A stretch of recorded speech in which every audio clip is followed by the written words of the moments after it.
본문의 말씀을 보면 이스라엘 민족과 블레셋 민족 사이에 전투가 기록되어 있습니다. 그런데 이스라엘 민족과 블레셋과의 전투는 한마디로 상대가 되지 않는 그런 전쟁이라고 말할 수가 있겠습니다. 이스라엘 민족의 전력을 살펴본다고 하면 너무나도 미약하기가 그지없었습니다. 사울과 함께한 백성들의 숫자는 겨우 600명밖에 되지 않았습니다. 뿐만 아니라 그 600명들이 무기를 가지고 있었던 것이 아니라 무기가 변변치 않았습니다. 당시에 이스라엘 민족 가운데는 철을 다룰 수 있는 기술자가 없어서 이스라엘 민족 가운데서 오로지 칼과 창이라고 하는 최첨단 무기를 가지고 있을 수 있었던 사람은 오로지 사울 왕과 요나단 두 사람만 칼을 가지고 있고 창을 가지고 있었을 뿐이고, 다른 사람들은 칼도 없었고 창도 없었다. 도대체 무엇을 가지고 전쟁을 하려고 하는지 모르겠는데, 아무튼 이스라엘 민족들의 무기의 면면을 살펴보면 정말 보잘것없는 너무나도 약한 전력을 가지고 있었던 것이 이스라엘 민족의 전력이라고 말할 수가 있겠습니다. 반면 블레셋 민족은 어떠했는가? 블레셋 민족은 병거가 3,000이요 마병이 6,000이요 백성의 숫자는 해변의 모래와 같이 많았다 그랬습니다. 그러면 블레셋이 이기겠습니까? 이스라엘이 이기겠습니까? 어느 나라가 이겨야 정상이라고 말할 수가 있겠습니까? 블레셋이 당연히 이기겠죠. 블레셋의 힘이 너무나도 강하다고 하는 사실을 알 수가 있습니다. 오늘 읽은 말씀 17절 18절의 말씀을 보면 블레셋의 군대가 3대로 나뉘어서 주요 전략지, 전쟁의 요충지를 차지하면서 먼저 선점해서 유리한 지역에 위치하고 있었던 것을 알 수가 있습니다.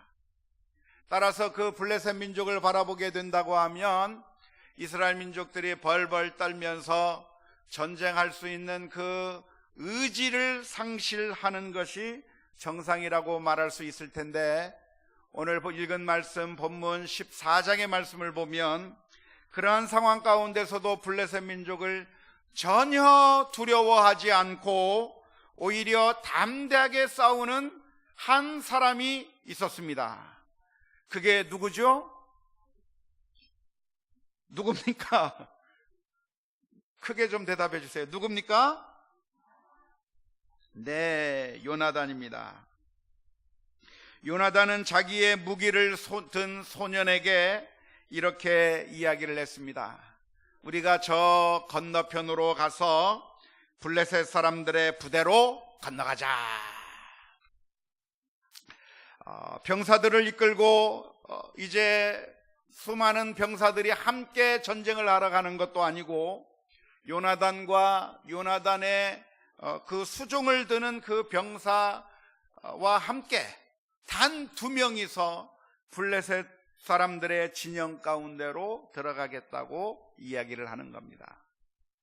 기습작전을 펴서 블레셋 민족을 공포에 떨게 만들고 혼란에 떨게 만드는 방법으로 쳐들어가는 것도 아니고, 블레셋 사람들이 뻔히 쳐다보고 있는 그 길로 요나단과 그 요나단의 종이 두 사람이 블레셋 사람들의 진영 가운데로 걸어가겠다고 이야기하고 있는 것입니다. 그때 요나단이 했던 말이 6절 말씀 가운데 기록되어 있습니다.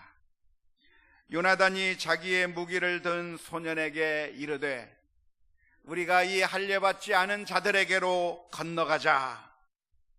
여호와께서 우리를 위하여 일하실까 하노라.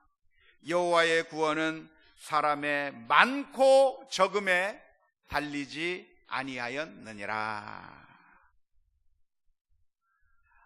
참 대단하고 놀라운 믿음이라고 말할 수가 있습니다. 지금 저 블레셋 적군의 숫자가 어마어마하게 많이 있는데 단 2명의 사람이, 요나단과 그의 수하 병사, 이렇게 2사람만이 그 블레셋 진영으로 가면서 요나단이 하는 말이 여호와의 구원은 사람의 많고 적음에 달려있는 것이 아니라, 아무리 우리가 사람이 2명뿐이라고 할지라도 우리 2사람이 갈 때 여호와 하나님께서 함께 하신다면 우리가 이길 수 있겠다라고 말하면서, 그래서 그 블레셋 진영으로 가고 있는 모습을 볼 수가 있습니다. 참 대단한 것은 이 요나단의 몸종, 수종을 들고 있었던 이 병사의 태도가 참 대단합니다. 만일 저와 같았다고 한다면, 만일 여러분들이 요나단의 수종드는 병사였다고 한다면, 예, 갑시다, 주인님 갑시다 라고 말하겠습니까? 제발 가지 마십시오 라고 이야기하겠습니다. 아마 대부분의 사람들은 제발 가지 마십시오, 이것은 자살 행위입니다, 이것은 질 수밖에 없습니다, 그렇게 말할 수밖에 없는 그런 상황인데도, 놀랍게도 그 수종드는 병사는 요나단과 함께 그 적진을 향해서 달려가는 모습이 오늘 본문 말씀 가운데 기록되어 있습니다.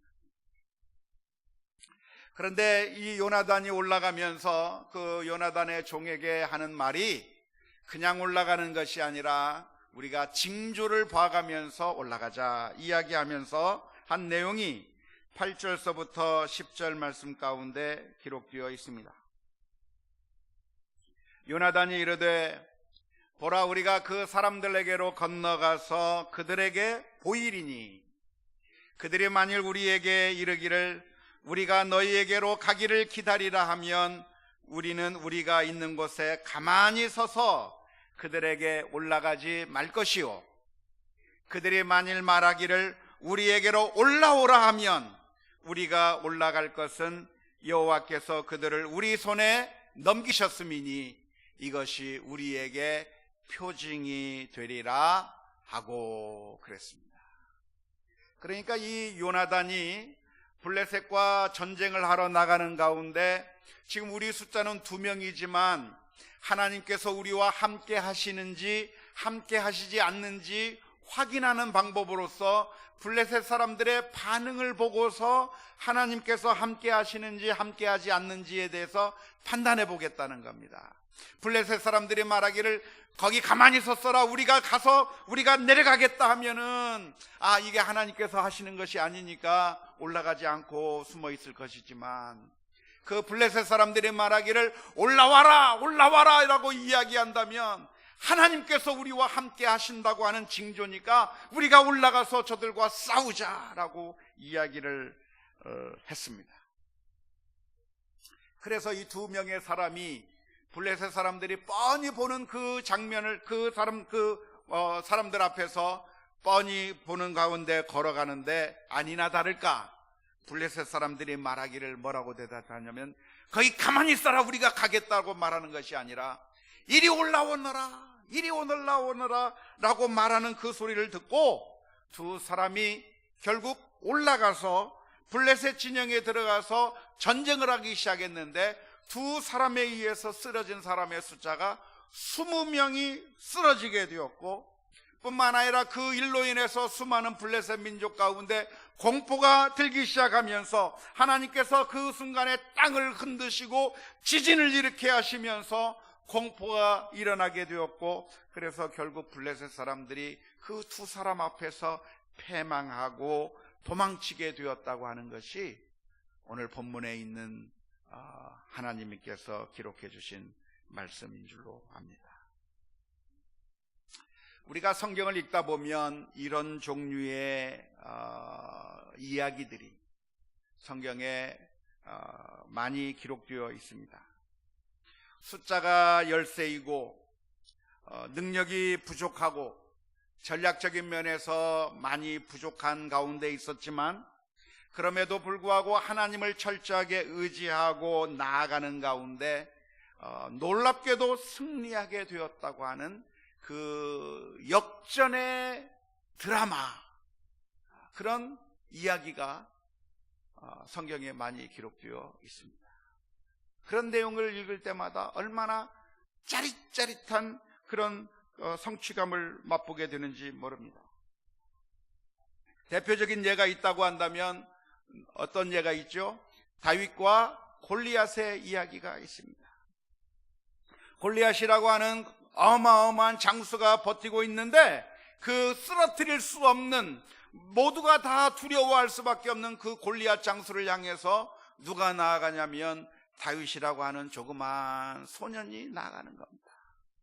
전쟁을 한 번도 해본 적이 없는 소년이었을 뿐만 아니라 키도 작고 얼굴에 아직 핏기가 마르지 아니하고 무기도 변변치 않아서 그저 물맷돌 5개만 들고 나아가는 그 다윗이 있었는데 하나님께서 그 다윗과 함께 하심으로 말미암아 다윗이 골리앗을 쓰러뜨리게 되었고 결국 블레셋 민족을 이길 수 있었게 되었다고 하는 그 놀라운 이야기가 성경 말씀 가운데 기록되어 있습니다.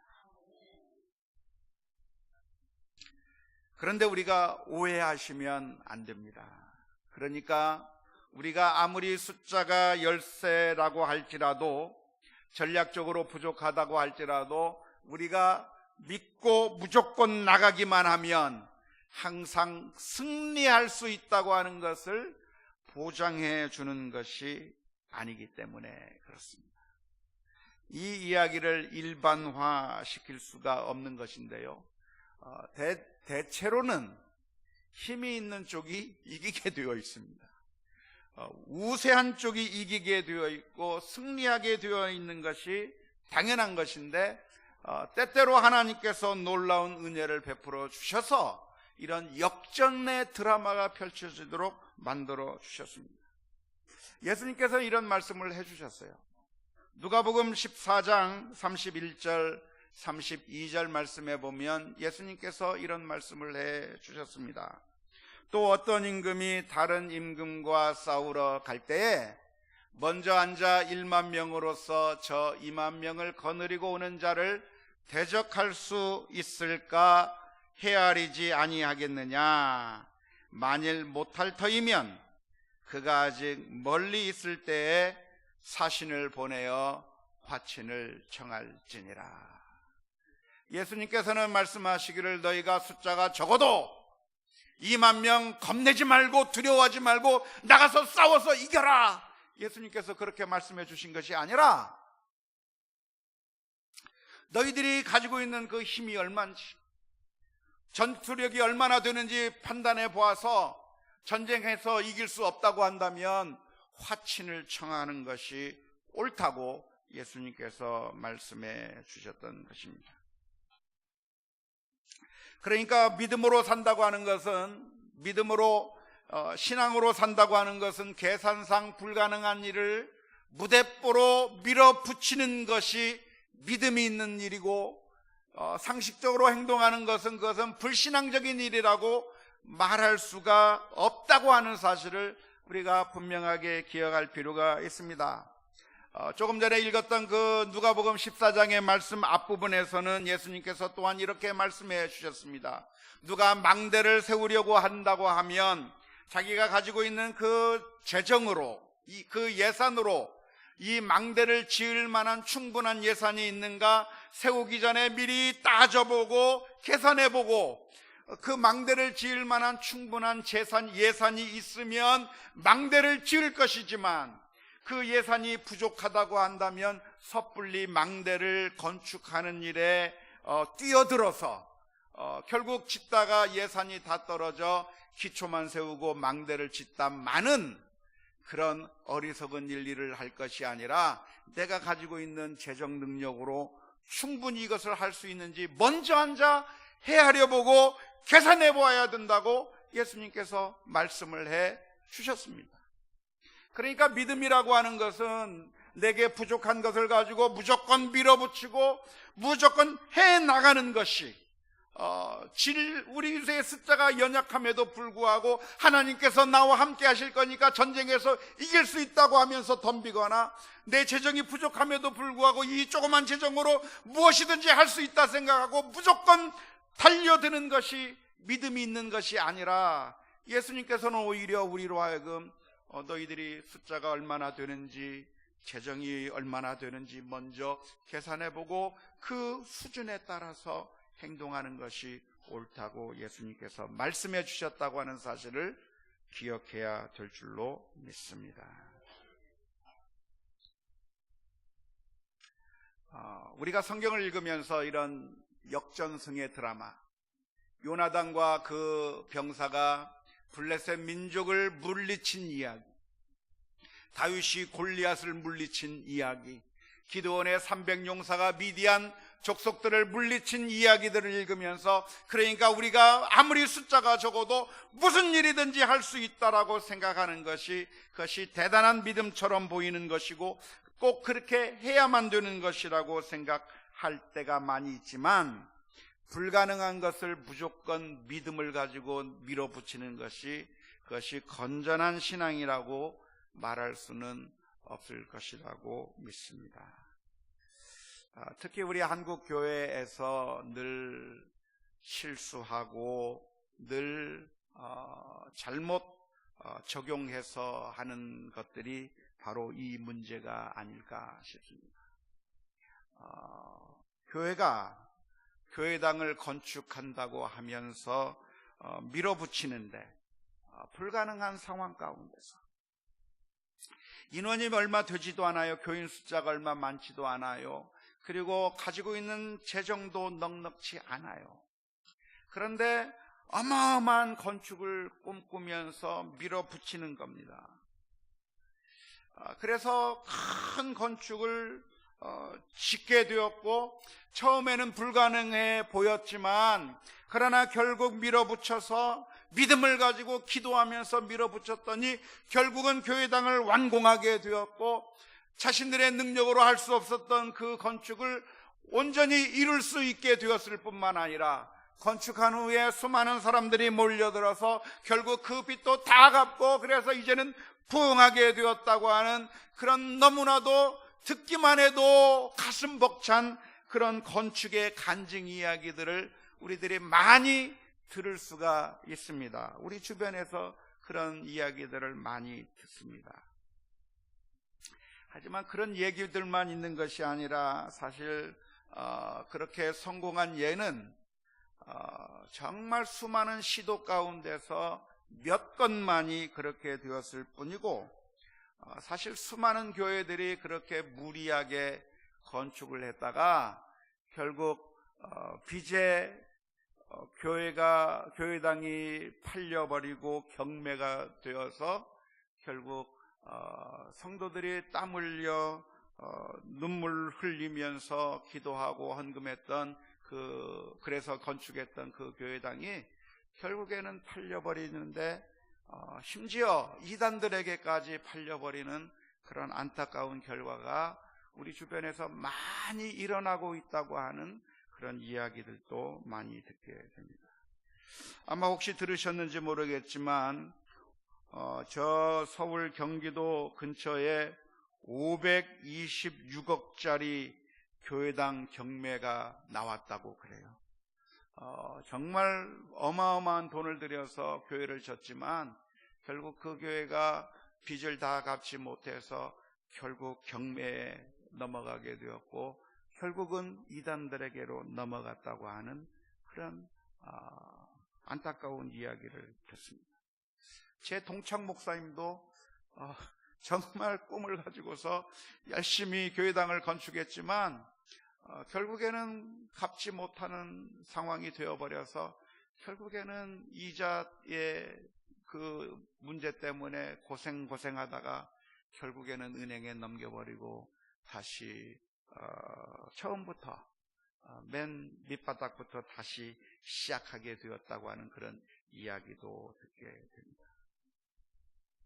모두가 무모하게 추진했다가 실패한 경우들이라고 말할 수가 있습니다.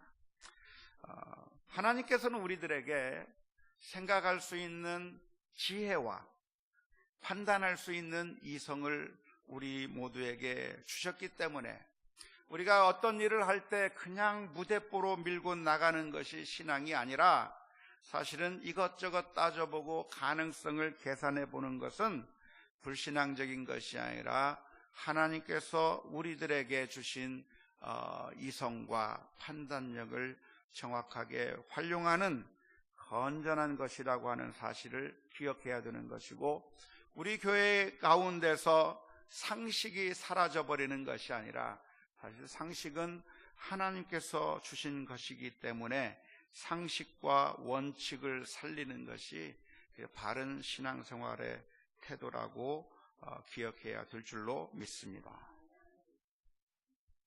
하지만 때때로 불가능해 보이지만 하나님께서 함께 하셨기 때문에 그 불가능을 가능으로 바꾸어 버릴 수 있는 것도 또한 사실인 줄로 믿습니다. 불신자들과 성도들의 차이점이 있다고 한다면 불신자들의 삶 가운데는 모든 것들이 다 하나님을 계산에 넣지 않고서 행동하는 것이고, 성도들의 그 삶의 그 특징이 있다고 한다면 우리 성도들은 모든 것을 다 계산도 하고 상식도 지키고 원칙도 지키지만 거기에 더하여서 하나님께서 함께 하신다고 하는 하나님을 계산에 넣는 것이 차이점이 있을 수 있다고 말할 수가 있겠습니다. 만일 하나님께서 함께 하신다고 한다면 아무리 부족하고 연약한 사람일지라도 놀라운 결과를 가져올 수가 있습니다. 오늘 본문의 말씀에서 바로 그러한 사실을 오늘 저와 여러분들에게 알려주고 있습니다. 요나단이 하나님과 함께함을 당하게 될 때 하나님은 어떤 분이십니까?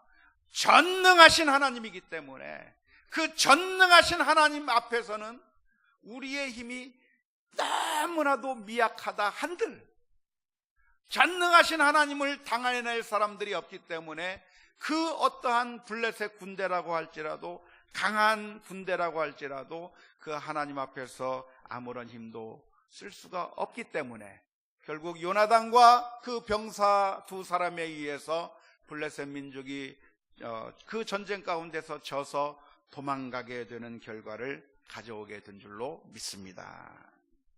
문제는 무엇이냐면 과연 하나님께서 우리와 함께 하시느냐가 문제입니다.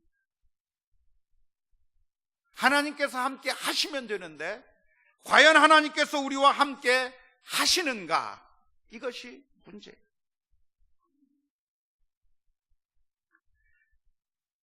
이스라엘 민족이 하나님을 의지하고 전쟁에 나갔습니다. 블레셋과의 전투에 하나님만 바라면서 나갔습니다. 그게 어떤 전쟁이죠? 바로 엘리 제사장과 홈니와 비느하스가 있었던 그 시대에 있었던 블레셋과의 전투가 바로 그 전투였습니다. 이스라엘 민족은 하나님을 철저하게 의지했습니다. 하나님만 바라보았습니다. 우리가 지금 전쟁에서 질 것 같으니까 하나님 앞에 엎드리기 위해서 언약궤를 가지고 블레셋에게로 갔습니다. 이스라엘 민족들의 마음 가운데 하나님을 의지하는 마음이 아주 간절했을 겁니다. 언약궤를 바라보면서 하나님께서 우리와 함께 해주시기를 바라고 기뻐하면서 환호성을 질렀습니다. 그런데 그 전쟁에서 이스라엘 민족이 이겼는가 하면 무참히 지고 말았습니다. 언약궤도 빼앗겨버리고 말았습니다. 하나님께서는 전능하시기 때문에 그 전쟁을 이스라엘 민족으로 하여금 이기게 만드실 수 있는 능력이 충분하시지만 문제는 그때 하나님께서 이스라엘 민족과 함께 하시지 않았다고 하는데 문제. 우리가 원하면 하나님께서 함께 하시나요? 선한 일처럼 보이는 것은 무조건 하나님께서 함께 하십니까?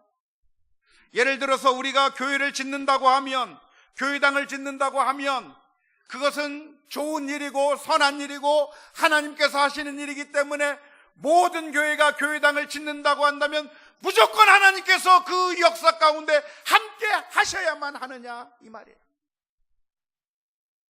우리들의 생각에 교회당을 짓는 것은 거룩한 일이고, 우리들의 생각에 이 교회당을 짓는 것은 하나님께서 원하시는 일 같고, 그래서 이것은 내 일이 아니라 주님의 일이기 때문에 당연히 하나님께서 함께 하셔야만 한다고 생각했겠지만, 수많은 교회 가운데서 그런 역사가 나타나지 않았습니다. 이스라엘 민족도 역시 마찬가지였는데, 거룩한 이스라엘 민족이, 하나님의 선택된 백성인 이스라엘 민족이 저 할례받지 못한 불신자인 저 블레셋 사람들과 전쟁을 하게 될 때 하나님께서 당연히 우리와 함께 하셔야만 한다고 생각했고, 하나님께서 저 블레셋 민족과 함께 하기보다는 우리와 함께 하시기 때문에 당연히 우리가 이겨야 된다라고 생각을 했지만, 하나님께서 이스라엘 민족과 함께 하지 않았습니다. 하나님께서 우리와 함께 하실 수 있는 방법이 있을까요? 우리는 종종 응답의 법칙이라고 하는 것을 성경에서 찾아내서 우리가 이러이러하기만 하면 하나님께서 우리와 함께 하시지 않겠는가 기대할 때가 많이 있습니다. 예를 들자면 우리가 기도할 때 믿음으로 간구하고 의심하지 않아야 할 뿐만 아니라 정욕으로 구해서도 안 되고 죄를 지은 상태에 있어서도 안 되고 쉽게 포기하지 말고 끈질기게 기도하면, 그러면 하나님께서 우리와 함께 하시고 하나님께서 내 기도에 응답해 주시고 내 문제를 해결해 주실 것이라고 기대할 때가 많이 있습니다. 하지만 기도 응답의 비결은 우리가 하나님 앞에 어떻게 서 있느냐에 달려 있는 것이 아니고, 하나님께서 우리와 함께 하시느냐 함께 하시지 않느냐에 대한 그 비결은 우리가 하나님에게 우리가 무엇인가를 잘 해야만 하나님께서 그때서야 우리와 함께 해 주시는 것이 아니라, 사실은 그 모든 것이 하나님의 전적인 주권 가운데 있다고 하는 사실입니다. 하나님께서 말씀해 주셔요. 내가 은혜 베풀 자에게 은혜를 베풀고 내가 사랑을 베풀 자에게 사랑을 베풀라. 내가 하나님 앞에 자격이 있기 때문에 당연히 나에게 은혜를 베풀어야 되는 것이 아니라, 우리 모두가 다 자격이 없는데 자격이 없는 가운데 있는 우리들 가운데서 하나님께서 특별히 사랑해 주시고 특별히 선택해 주셔서 은혜 베풀 만한 자에게 은혜를 베푸시고 사랑을 베풀 만한 자에게 하나님께서 사랑을 베풀어 주신다고 약속해 주고 계시는 것입니다. 오늘 요나단의 경우도 살펴보게 되면, 요나단은 그냥 무대뽀로 전투에 나간 것처럼 보이지만 요나단의 그 모습을 보면 과연 하나님께서 나와 함께 하실까, 함께 하지 아니하실까, 거기에 민감하게 귀를 기울이면서 하나님 정말 나와 함께 하셔서 저 전쟁에서 이기게 해주실 것입니까? 그 하나님의 뜻을 구하면서 하나님께서 나와 함께 하신다면 나갈 것이고, 만일 하나님께서 나와 함께 하지 않는다고 하면 전쟁에 나가지 않고 그냥 뒤로 물러서려고 하는 그 마음의 자세를 오늘 성경 말씀 가운데서 볼 수가 있습니다. 요나단은 그 종에게 이야기를 합니다. 블레셋 사람들이 어떤 반응을 보이나 보자. 블레셋 사람들이 올라오라 말하면 우리가 올라갈 것이지만 하나님께서 우리와 함께 하시겠다고 하는 증거로 믿고 우리가 올라갈 것이지만, 그러나 블레셋 사람들이 내가 너희에게로 가겠다고 이야기하면 하나님께서 우리와 함께 하지 않는다고 하는 의미니까 우리는 올라가지 않겠다라고 이야기를 말하고 있습니다. 이와 비슷한 예들을 우리는 성경에서 많이 찾아볼 수가 있는데요. 아브라함의 종이 이삭을 위한 아내를 찾으러, 신부감을 찾으러 나홀의 성에 가서 신부감을 찾으려고 할 때 하나님 앞에 기도를 합니다. 하나님, 오늘 하나님께서 내 길을 순종하게 인도해 주셔서 아브라함의 아들 이삭의 아내를, 신부감을 잘 찾을 수 있게 해 주십시오. 그런데 어떻게 하나님께서 이 사람에게로 나를 인도했는지 안 했는지 내가 알고 싶은데, 하나님, 물길러 나오는 처자들 가운데 내가 물을 좀 달라고 하면 그 처자가 말하기를 나에게 물을 줄 뿐만 아니라 낙타에게도 물을 주는 그 처자를 만나게 되면 하나님께서 그 여자를 이삭의 아내로 삼아 주셨다고 알고 그 여인을 데리고 가기를 원했다고 그렇게 기도하는 모습이 창세기의 말씀 가운데 기록되어 있습니다. 기도원의 경우도 하나님 앞에 간구합니다. 하나님, 하나님께서 저와 함께 하시겠습니까? 미디안과 전투하는 가운데 하나님께서 나와 함께 하시겠습니까? 그 사실이 확실하다고 한다면 양털 한 뭉치를 펼쳐 놓을 테니까 밤새도록 그 이슬이 이 양털에만 내리고 주변에는 내리지 말게 해주시거나, 아니면 반대로 양털은 마르고 주변은 다 젖게 만들어서 정말 하나님께서 나와 함께 하신다고 하는 그 표징을 보여달라고 이야기하는 모습을 볼 수가 있는데, 이 모습들을 다 공통점을 찾아본다면 이 사람들이 다 내가 이 일을 할 테니까 하나님이 반드시 나와 함께 해라고 하나님을 강요하는 것이 아니라 그 매 순간순간마다 정말 하나님께서 함께 하실지 함께 하시지 아니할지에 대해서 민감하게 귀를 기울이면서 하나님께서 함께 하신다면 전쟁에 갈 것이고, 하나님께서 함께 하시지 않는다면 내가 멈추겠다고 하는 그런 마음의 자세로 하나님께서 정말 나와 함께 하시는지를 질문하고 있다고 하는 점에 있어서 공통점을 찾을 수가 있습니다. 과연 그러면 우리는 어떻게 하나님께서 나와 함께 하실지 함께 하시지 않는지 우리는 어떻게 알 수가 있습니까? 안타깝게도 오늘날 우리들은 구약시대 때 사람들이 사용했던 그런 방법들을 사용해서 하나님의 뜻을 알아갈 수는 없습니다. 성경에 요나단이 이런 방법을 사용했고, 또 아브라함의 종이 그런 방법을 사용했고, 또 기드온이 그런 방법을 사용했던 것처럼 우리도 내가 오늘 집을 계약하러 갈 텐데 그 집의 주인이 남편이 나오면 하나님께서 승낙해 주시는 걸로 알고, 아내가 나오면 승낙하지 않은 걸로 알고 하나님 그렇게 알고 진행하겠습니다 하고 딱 갔더니 아내가 나와서 이건 하나님께서 허락하지 않구나. 그렇게 우리가 일을 진행할 수가 없습니다.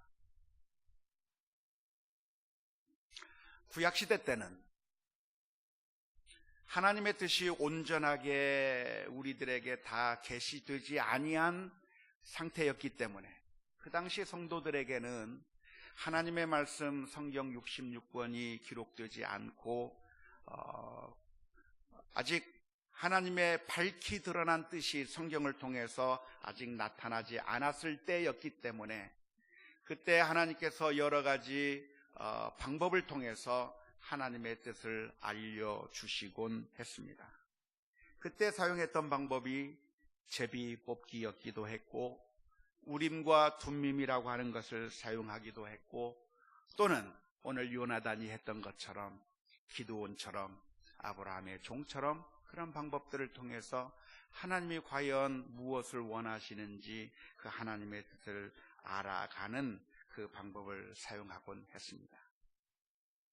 하지만 이제 성경 66권이 완성이 되고 이제는 하나님의 온전하신 뜻이 성경을 통해서 우리들에게 밝히 주어져 있기 때문에 우리는 하나님의 말씀을 철저하게 묵상하는 가운데 하나님께서 원하시는 것이 무엇인지에 대해서 우리가 하나님의 말씀을 묵상하면서 그 뜻을 발견해 나가야 합니다.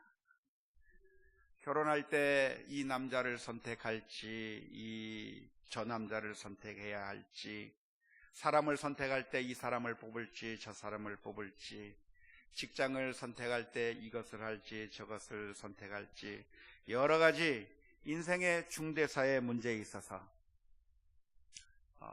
우리들은 이제 하나님의 말씀을 묵상하는 가운데 하나님께서 원하시는 것이 무엇인지 진지하게 고민하면서 우리 스스로 결단을 내려야 될 줄로 믿습니다.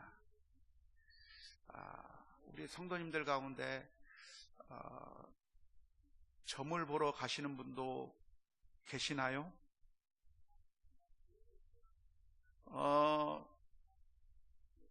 우리 교회 성도님들 가운데 그런 분이 없기를 바랍니다. 어떤 분 보니까 점도 보러 가고 사주도 보러 가고 팔자도 보러 가고 그런 분들이 있는데 정말 잘못된 것이죠. 그런데 우리 성도들의 마음 가운데서도 하나님께서 그냥 뭐 하나 딱 정해주면 참 좋겠다고 하는 그런 마음들이 우리들에게 간절하게 있는 것을 잘 알 수 있습니다. 하지만 하나님께서 이제 우리 하나님의 온전하신 뜻을 성경을 통해서 우리에게 보여주셨기 때문에 하나님의 온전하신 뜻이 무엇인지 성경을 통해서 묵상하는 가운데 우리가 그 하나님의 뜻을 하나씩 발견해 나가는 그런 진지한 고민과 그리고 진지한 묵상들이 우리에게 있어야 될 줄로 믿습니다. 하나님께서 구체적으로 무엇을 콕 집어서 말씀해 주시지 않는 것 같으니까 굉장히 답답하기는 하지만 우리가 하나님을 좀 더 알아가면 알아갈수록 하나님의 성품에 대해서 더 많이 알면 알수록 하나님께서 원하시는 뜻이 무엇인지 우리가 분명하게 알 수 있을 줄로 믿습니다. 부부가 오래 살면 말 안 해도 다 통하죠? 아직도 안 통합니까? 웬만하면 통하잖아요. 그죠? 네. 식당에 가면 식당에 도착해서 메뉴를 주문해야 되는데 제가 메뉴를 주문하기 전에 화장실이 급해서 화장실을 먼저 딱 하고 돌아오면 제 아내가 제가 먹고 싶은 음식을 시켜놨어요. 주문을 안 했는데도. 왜? 지금까지 평상시 살아오면서 이것보다는 이것을 더 좋아하고 이것보다는 저것을 더 좋아한다는 것을 너무나도 잘 알기 때문에, 그래서 묻지 않아도 알 수가 있는 거 아닙니까? 그죠? 또 우리 전라도 사람들은 이곳에서 오랫동안 살았기 때문에 말하지 않아도 거시기로 다 통하잖아요. 거시기 갖고 와. 그래.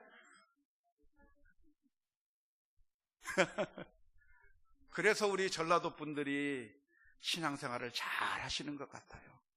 하나님께서 거시기 해라.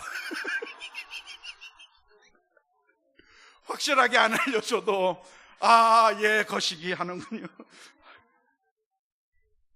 눈치가 구단이에요. 눈치가 구단.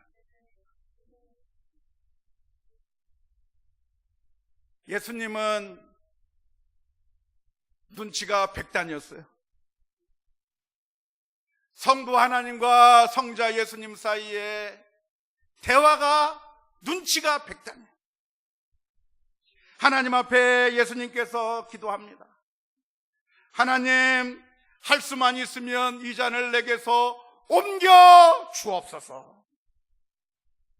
근데 그때 하나님께서 대답을 하셨나요? 성경에 보니까 대답이 기록되어 있진 않아요. 근데 예수님께서 아버지의 마음을 알아요. 그러나 나의 뜻대로 마옵시고 아버지의 뜻대로 하옵소서. 사랑하는 성도 여러분, 우리가 하나님의 말씀을 묵상하고 또 묵상하고 주의 말씀을 묵상하고 하나님이 누구신가에 알아가면 알아갈수록 하나님의 뜻이 무엇인지 분명하게 발견하게 될 줄로 믿습니다. 오늘 우리들의 삶 가운데서 이것을 결정해야 될까 저것을 결정해야 될까, 많은 것들은 사실은 어떤 것을 선택하는 것이 중요한 것이 아니라 그 어떤 것을 선택할지라도 어떻게 살아가느냐, 어떻게 그 후속 조치를 하느냐가 훨씬 더 중요하게 되어 있습니다. 그래서 우리 딸 아이들한테 우리 딸 아이들이 신랑감을 이야기를 할 때 저는 거의 노를 안 하고 그냥 예스라고 다 얘기해요. 왜냐하면 결혼을 누구랑 하는 것보다도 훨씬 더 중요한 것은 그 사람이 약점이 많고 단점이 많고 또 세상적인 기준으로 봐서 아무 것이 없다고 할지라도, 직업도 없다고 할지라도 그게 중요한 것이 아니라 정말 중요한 것은 그 사람과 살면서 어떻게 사랑하고 어떻게 서로 위해주고 어떻게 서로 부족한 것을 채워주면서 두 사람이 같이 성숙해져 나가는 길로만 갈 수만 있다고 한다면 그건 바른 선택이 될 줄로 믿습니다. 우리의 어리석은 생각은 이것은 좋은 것이고 이것은 나쁜 것이기 때문에 나쁜 것을 선택하지 않고 이것을 선택해야, 좋은 것을 선택해야 그 이후에는 내가 어떻게 살아도 모든 것이 다 괜찮을 거라고 생각하고, 그래서 나쁜 것이 아니라 가장 좋은 것을 고르기 위해서 고르다가 너무 늦어버려요. 그런데 그게 아니라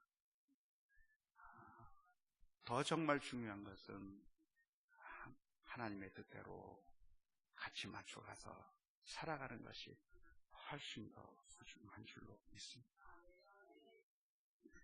오늘 요나단은 하나님께서 나와 함께 하시는가에 대하여서 민감하게 귀를 기울였습니다. 오늘 우리가 그런 방법으로 귀를 기울일 수는 없지만, 그러나 우리는 하나님의 마음을 알기 때문에 성경을 통해서 묵상하면서 하나님께서 우리를 어떤 길로 인도해 주실까를 발견하면서 우리의 선택이 이루어야 될 줄로 믿습니다. 원하기는 우리들의 삶 가운데 선택들이 귀하고 복된 선택이 될 수 있기를 주님의 이름으로 축원합니다. 하나님께서 원하시는 것을 선택하고 기뻐할 만한 일을 선택할 수 있는 우리 모두가 다 될 수 있기를 주님의 이름으로 축원합니다. 요나단은 하나님의 말씀에 순종함으로 말미암아 하나님께서 나와 함께 하실지 함께 하시지 아니할지에 대해서 민감하게 귀를 기울임으로 말미암아 결국 이스라엘 민족을 구원해 냈습니다. 어쩌면 무모한 일이었습니다. 둘이 블레셋 진영으로 갔다고 한다면 화랑 관창이 적진에 들어가 죽음을 당할 수밖에 없었던 것처럼 요나단도 아마 이스라엘판 화란 관창처럼 죽음을 당했을 뻔한 그런 상황이었지만 죽기를 각오하고 블레셋 민족 속으로 들어갔습니다. 이것이 하나님의 뜻이라고 하는 사실을 확신하게 될 때 그 속으로 들어가서 결국 이스라엘 민족을 구원해 냈습니다.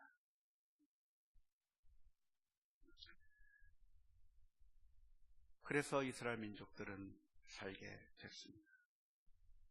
사랑하는 성도 여러분, 오늘 우리들의 삶 가운데서도 때로는 이런 요나단과 같은 사람이 누가 없을까?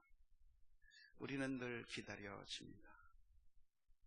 우리의 문제 있을 때, 우리가 힘들고 어려운 상황 가운데 처했을 때, 이 문제를 해결하기 위해서 목숨을 걸고 나를 위해서 애써줄 사람이 누가 없을까?